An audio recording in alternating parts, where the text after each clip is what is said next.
Yeah. Are we ready? Are we filming? All right. This is the first time we have ever had to do a second take in 50 episodes. This is crazy. Where is Tobi? Tobi, you coming today? Come on. Check it in for the Phoenix. Hey, here we go.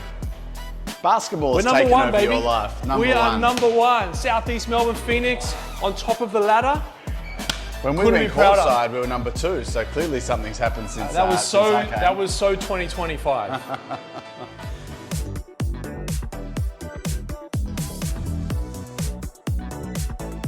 Not only is Phoenix number 1, but this is our first episode for 2026 and episode number 51 since you and I started. See what I did there? A lot of ones. You did, lots of ones. So Cut Through Venture released their startup funding report. They release it every quarter. And it's been over $5 billion was invested in startups in 2025, and that's $1 billion more than the prior year. That's pretty good. That's up. Yep. That's up. Up to the right. 61% of that funding was flowing to AI products or products that mentioned the word AI in the pitch deck. So it says to me, if you're raising funds and you don't have AI somewhere in your pitch, you may not be getting funding. Speaking of AI, no, forget about him. Stop it. Yeah. Stop it. There's been a lot of big raises. We're not going to go through them all because this is the first vlog we've done since early December, late November. So we're not going to go through them all. But Checkbox raised 100. Operata this week raised 100 million. Splouse in Adelaide-based startup raised 46 million. Fluency raised 30 million. That's just 4 startups to show you where the funding is flowing. Incredible.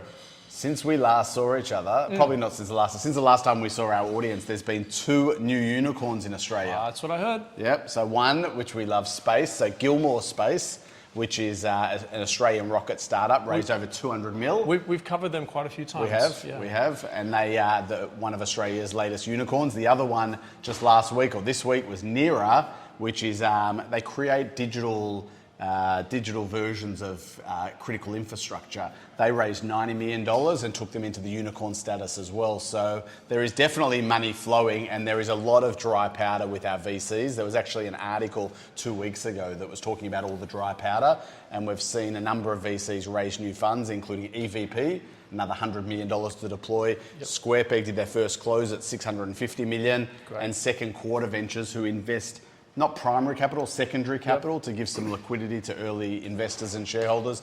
They are, I think, still on the path of raising their fund, but they're looking to target the $2.6 billion opportunity they claim exists in Australia and New Zealand.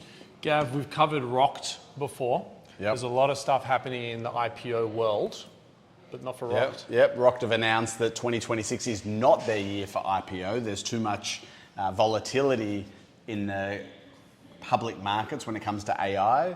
I don't know if you guys saw, but over the past couple of weeks, tech stocks have been tanking because people believe that Anthropic, Claude, and various other platforms are going to steal their thunder. So they've decided to cool the jets on the. Do you like that pun? Hey.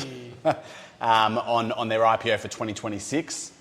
Airwallex was another one that was hot on the IPO trail. They haven't announced what they're doing this year, but the regulators have been sniffing around and a few audits might take place there. Yep. Canva's still obviously sitting there. They've been relatively quiet over the past little while, but with Atlassian's share price coming down, Canva are now the largest Aussie tech business globally. I love that for them. You love that? Yeah. And there was an exit, so not an IPO exit, but HotDoc sold for over $200 million. That's the doc. Yeah. Like when you go to the doctor and you book a doctor, and they do cool. prescriptions and all that kind of stuff through there as well. That's pretty exciting. Yeah, I like that. Yep. Do you want to talk about a $1 trillion exit? Or well, not? I'm a little bit upset with Tesla, to be honest with you. We won't go into the details.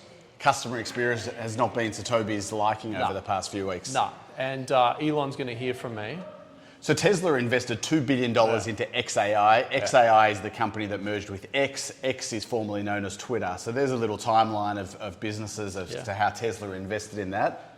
Over the past couple of weeks, xAI has been sold to SpaceX, creating a $1.25 trillion company. Unbelievable. Another $1 trillion company. I'm waiting for the next step, though. Yeah, well, SpaceX, as you guys know, maybe they're not in our little bubble that we operate in, but Elon Musk wants to create multi-planetary existence, and he's targeted Mars. But just last week, he's made a major shift, a major pivot. He's targeting the moon now. Yep. He believes that's within 10 years' reach.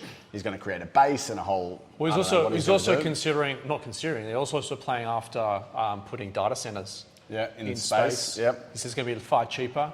And then one product of SpaceX is Starlink, which is satellite internet, and they did their first ever Super Bowl ad. Incredible. Did you see that? Yes. That's pretty cool. Incredible. And there's rumours that the iPhone this year, in 2026, when they release it, it might have direct to satellite connectivity. So they already do it a little bit, but they reckon they're going to start bringing more data and more products onto that.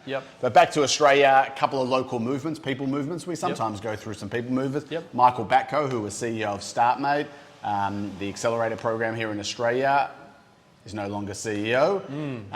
Robin Denham, who's chair of Tesla, just kind of connecting the dots for you. And has big involvement in the NBL as well. In NBL? WNBL. She owns... WNBL. A WNBL, okay. Yeah. I think she's involved with the Sydney Kings. Sydney Kings, yep. So she was one of the founding Tech Council of Australia directors. She's resigned from that role after 5 years. And Didier, the CEO and co-founder of CultureAmp, has decided to step down, and Caroline Rawlinson is taking on the CEO role there. Good luck, Karen. So a bit of people movement there. And to wrap up, some quick news bites. Let's go. All right, Sendal, gone. South by Southwest Sydney, gone. Launch Vic, gone. Well, they're really merging. They might merge, but I hope so. The Victorian government's making changes. I hope so. Employment Hero was going to battle in the courts against Seek with regards to data and API. I don't know the detail, but data and API, they've settled that. That's done. Cool. Yeah, let's be friends, guys. The International Convention Centre in Sydney is now known as the TikTok Entertainment Centre. Oh, God. James is behind the camera. He's nodding his head going, I did not know that. My kids are always like this. They look like they're having fits. Waymo, the autonomous vehicle company, raised $16 billion to compete, I guess, against Tesla, but also they're coming to Australia. I believe you'll see some Waymos going around Sydney streets. Yep.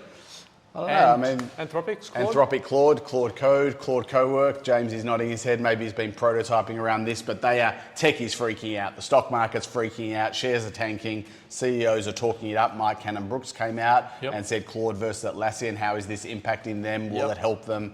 Will it not help them? Time will tell. It's all happening very fast, but we actually picked it last year. We said it was all about AI, but 2026 is happening even faster. Sorry. Yeah, Josh, head coach of the South East Melbourne. He wants me to sub in. All right, you're out. I'm out of here. See you, mate. Bye. Thanks for tuning in. Can't handle him.